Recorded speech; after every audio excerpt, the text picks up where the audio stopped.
Imagine executing a perfect legal inspection route over an industrial corridor, only to find the aircraft hits an invisible wall in the low-altitude airspace. That scenario is the driving force behind the FAA's move on Section 2209, a mandate pulled directly from the 2016 FAA Extension, Safety, and Security Act. For nearly a decade, operators have navigated a regulatory gray zone.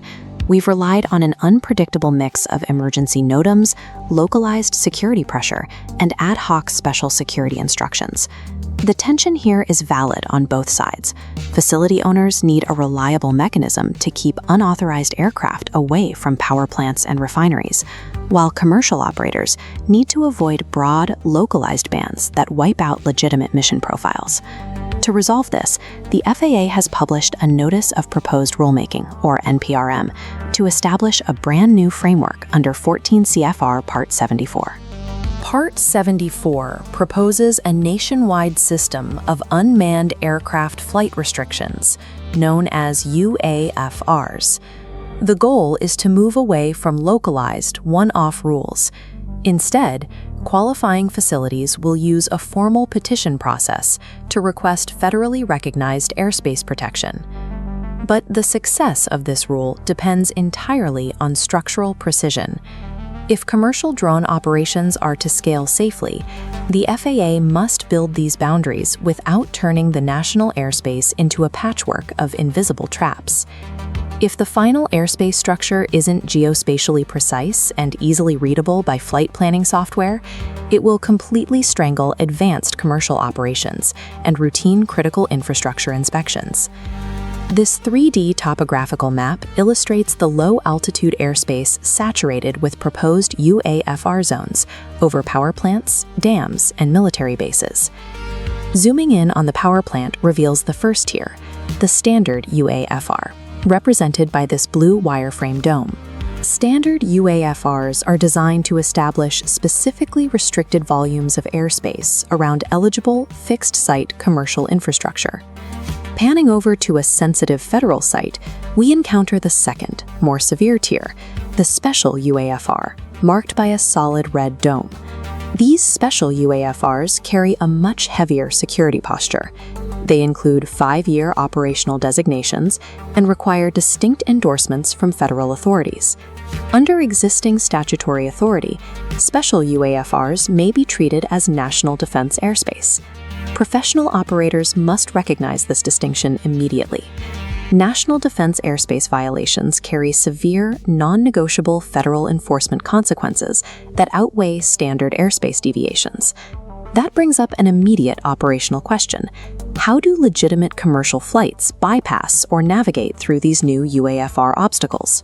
The Part 74 NPRM addresses this through a concept called transit access, which acts as the critical regulatory pressure valve.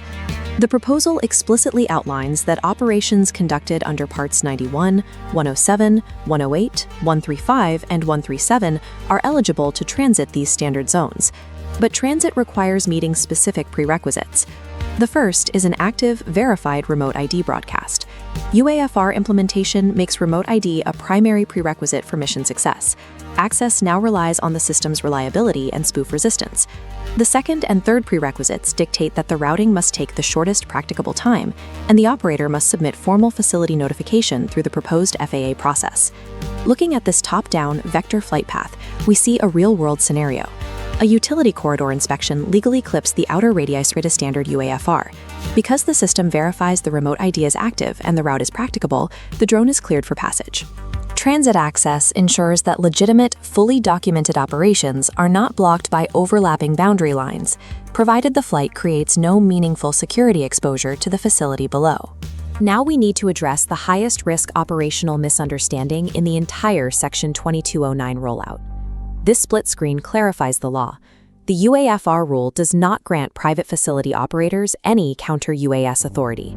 A UAFR merely establishes a legal boundary and outlines a formal pathway to involve local law enforcement. To be explicit, private facilities cannot legally jam, capture, spoof, or disable commercial aircraft under this rule. This point often gets lost because the commercial security market frequently blurs the lines during sales pitches, packaging legal detection capabilities with highly illegal mitigation hardware. Operators and facility owners must draw a hard line between lawful RF detection systems and the entirely separate, heavily restricted legal universe of kinetic or electronic mitigation. If site security teams mistake a UAFR designation for a license to deploy unauthorized electronic warfare equipment, the industry will have created a massive aviation safety hazard, far worse than the original security problem. Moving from legal boundaries to the flight line, we have to look at the daily pre-flight workflow of a Part 107 or Part 108 crew. Professional operators already master a standard routine. We check the airspace, validate our mission profiles against Special Flight Rules Areas or TFRs, and we document those decisions. But that workflow completely breaks down if UAFR restrictions are vague, slow to update, or subject to localized interpretation by an unbriefed security guard at the front gate. Burying critical airspace boundary data inside human-readable PDFs or localized memos introduces an immense compliance danger for the pilot in command. Watch this transition because it represents an operational imperative. The FAA must design UAFRs for machine-readable integration from day one. Flight planning software requires an exact data structure, precise coordinate boundaries, defined altitude floors and ceilings, and standardized API contact procedures to automate facility notifications. Without deep machine-readable integration, operational ambiguity will reign, and the resulting compliance risk will fall entirely onto the professional operator in the field. Pulling back to the macro view, Section 2209 is happening at the exact same time the FAA is pushing to normalize beyond visual line of sight operations through Part 108. This creates significant operational friction. The FAA is attempting to expand system-level BVLOS authorizations, just as critical infrastructure sites are hardening their specific airspace. An efficient BVLOS network design quickly becomes operationally useless if its routes thread through multiple UAFRs, each demanding conflicting or analog notification protocols. Because of this, restricted site topology must now be treated as a first-order design problem by delivery, utility, and public safety route planners. Commercial operators cannot afford to leave this rulemaking process solely to facility owners and security vendors.